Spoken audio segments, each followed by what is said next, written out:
Hi everyone, I'm Chesh from Cheshire Plays Games, and this video is sponsored by Wizards. Thank you very much, Wizards, for the commander decks for this series of videos. What we're going to be going through is a number of things. The first one is we want to identify what the commander decks are really good at and how we can change them to make them work even better so that you can bring it to the table, play against people, and have a lot of fun.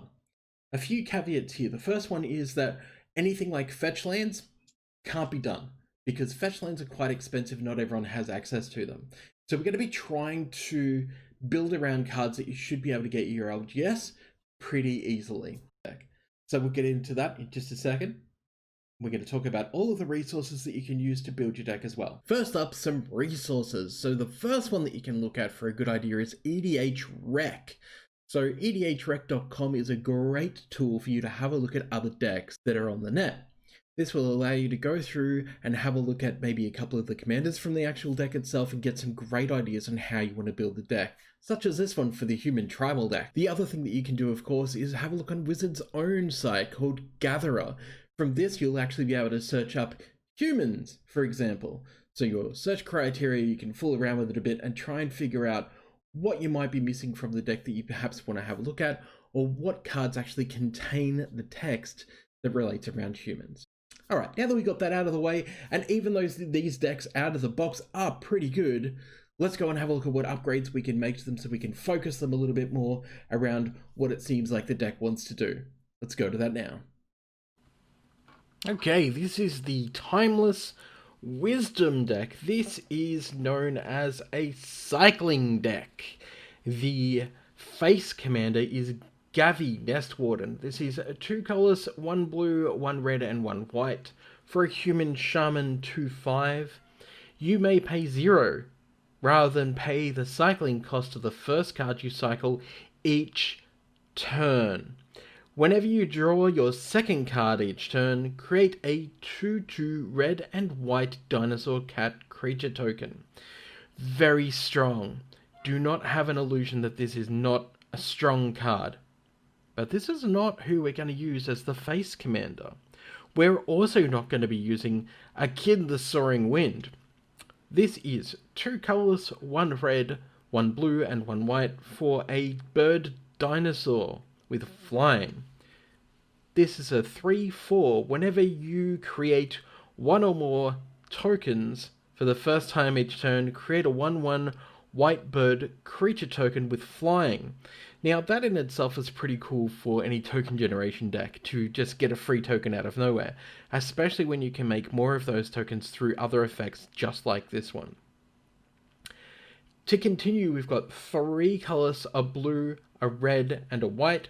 Creature tokens you control gain double strike until end of turn. Pretty cool if you're going wide and building up a massive army and then pumping them up with Glorious Anthem from M21 and stuff like that. But we decided we actually wanted to go with the Sky Shark twins. This is Brawlin Sky Shark Raider, 3 colors and 1 red for a human shaman 3/3. Partner with Shabraz the Sky Shark. That's right, Sky Shark. Whenever you discard a card, put a +1/+1 counter on Brawlin Sky Shark Raider, and it deals 1 damage to each opponent. So, just cycling a card deals 1 damage to everyone else sounds pretty good, right? Especially when you pair it with Psychosis Crawler, so that when you draw a card it deals 1 damage, when you discard a card it deals 1 damage, and then you add in Fluctuator, and you just do it free. That's just so good. For 1 red, target shark gains trample until the end of turn. If you end up making a Jeskai Shark deck, you are going to have so much fun just giving your sharks trample and smacking people in the face with sharks, I swear. We also have Shabraz the Sky Shark. This is 3 colors, a white and a blue for a shark bird. Yes, this is a shark with wings. It is terrifying. Its jaws all agape. It's gonna eat you. It's gonna eat you real good. Partner with Roland. Flying. Whenever you draw a card, put a +1/+1 counter on Sky Shark. I'm just gonna call it Sky Shark, I'm sorry. And you gain 1 life. For 1 blue or 1 white, so hybrid, target human game's flying until the end of turn. So essentially, the theory here is that the Sky Sharks pick up the humans and carry them. Or, they ride them, which is why there's a rider, I guess. So this deck has a whopping 31 cycling cards, but I'm not sure if that's really enough.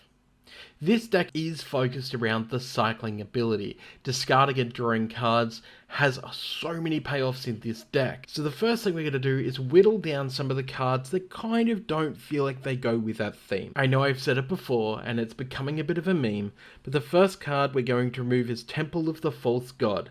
This land just does not make the cut. Next up, we're going to remove all of the Impetus cards. Yes, including Psychic Impetus, which was my preview card. These I've been removing from every deck just because I'm sure they have a time and a place, but this ain't it, son. Next up, we're going to remove the Bonder's Ornament because, again, this is just 3 mana to tap to add any one of any mana to your mana pool, which is just really not enough. Spirit Khan comes out. This is 2 colors and a white for an enchantment. Whenever a player discards a card, you may pay 1 white. If you do, create a 1/1 white spirit creature token with flying. Now, as much as this deck does want to go wide, and this sounds great, that mana investment could be put elsewhere, and I just feel like this is just a bit of a weak card. Mercurial Chemister. This is 3 colors and a blue and a red for a 2/3 human wizard. 1 blue and tap to draw 2 cards, or 1 red and tap to discard a card, and then it deals damage to target creature equal to the discarded card's converted mana cost. Again, solid removal, but 5 mana for a 2/3, we can do a lot better with cycling cards just to help out what our deck actually wants to do. Ethereal Forager. This is a massive elemental whale for 4 colors and 2 blue.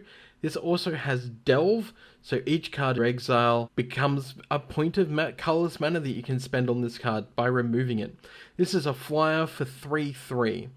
Now, flying for 3/3 for 6 mana, not so great. For 2 blue, however, pretty good. But again, it doesn't really suit what our deck wants to do.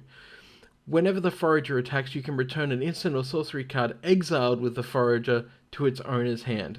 That's great if this is going to stick around. We don't have enough protection to make sure that's going to be the case. Cryptic Trilobite. This is XX for a Trilobite 0/0. Cryptic Trilobite enters the battlefield with X +1/+1 counters on it. So for 2 mana, it comes in as a 1/1. For 4 mana, it comes in as a 2/2. Remove a +1/+1 counter from Cryptic Trilobite, add 2 colors, spend this mana only to activate abilities. 1 and tap, put a +1/+1 counter on Cryptic Trilobite. This deck doesn't have Proliferate in any way, it doesn't really accelerate your counters, so that's going to come out. Portal Mage, Human Wizard, 2 colors and 1 blue for a 2/2 with Flash. When Portal Mage enters the battlefield during the Declare Attacker's step, you may reselect which player or planeswalker target attacking creature is attacking. Notice that this isn't creatures. You can reselect target attacking creature. That's just, it's just really average. So that's coming out. Hoofprints of the Stag, 1 colors and a white for a tribal enchantment elemental. Whenever you draw a card, you may put a hoofprint counter on Hoofprints of the Stag. For 2 colors and 1 white, remove 4 hoofprint counters from Hoofprints of the Stag. Create a 4/4 white elemental creature token with flying.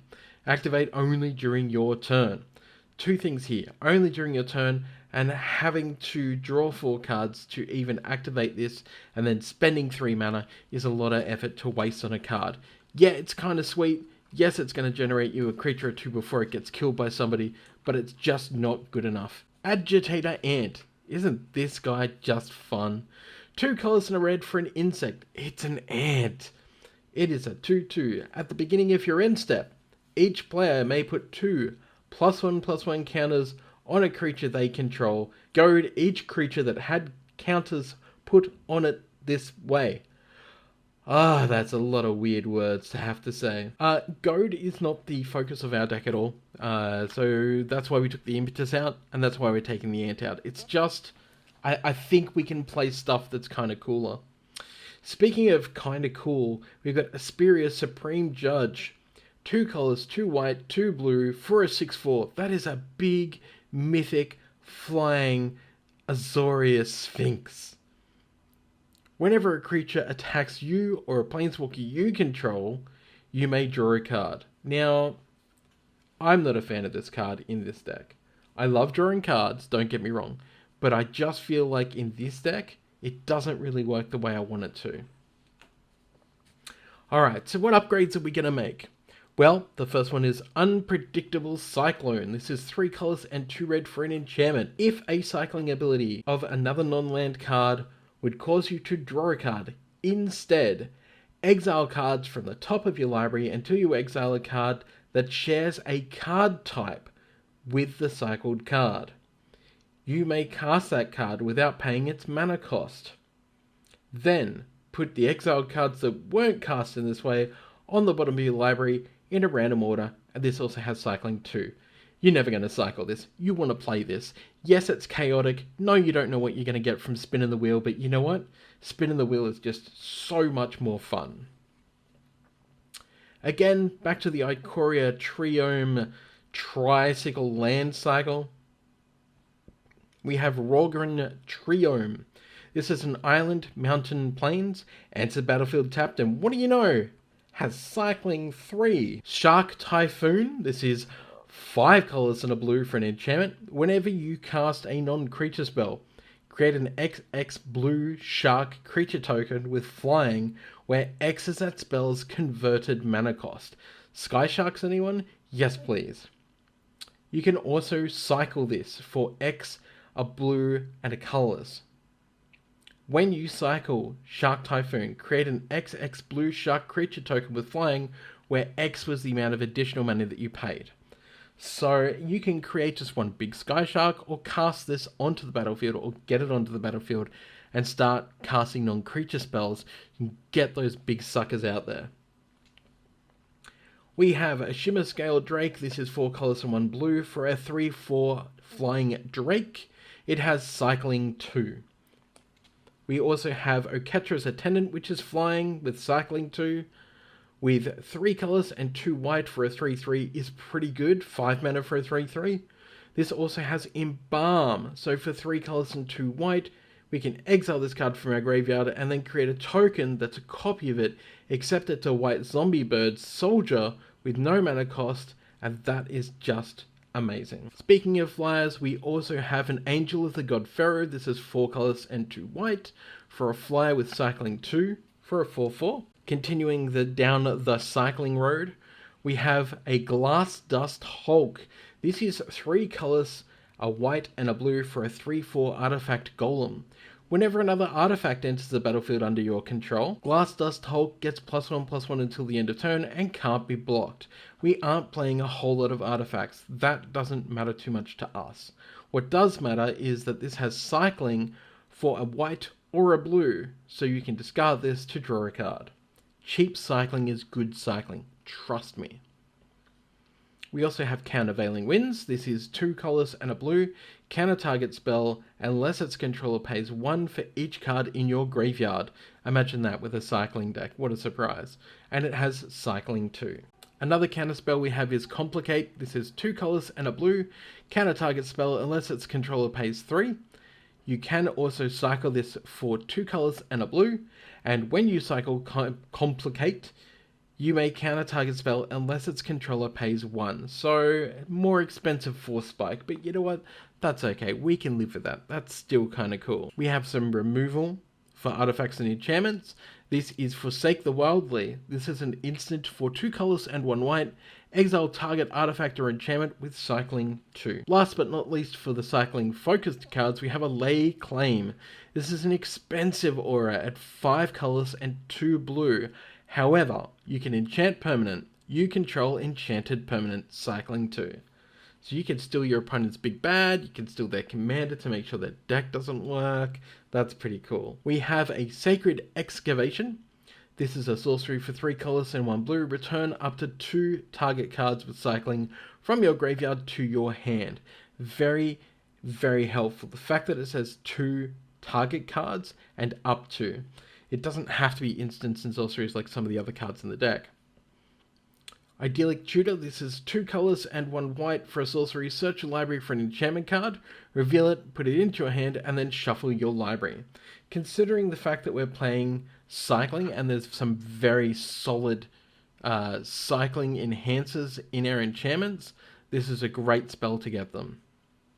And last but not least, it's always got to be on point, Approach of the Second Sun.